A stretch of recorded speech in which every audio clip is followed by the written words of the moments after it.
Mga sir, ang error nitong printer nila ni ma'am ay ayaw niyang kainin yung papel, no? Kahit anong gawin natin, hindi na lang natin na ipakita kanina. Ayaw niyang kumain ng papel. So ang ginawa ko, nilagyan ko siya ng anong tawag dito, nakalaminate na, tapos ipinapid ko siya.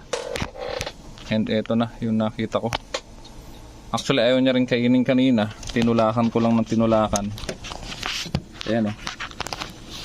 Kaya pala ayaw mag-feed. Ayan, ayan, ayan. May naipit doon sa ilalim. So pagka gagawa kayo ng printer, ganun lang gawin nyo. Hindi natin masungkit yan. Ipit siya. Bato. Oh.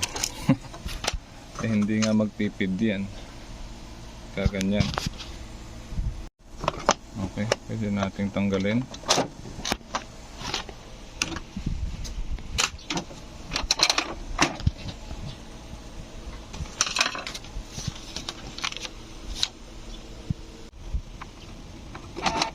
Yun, nain na.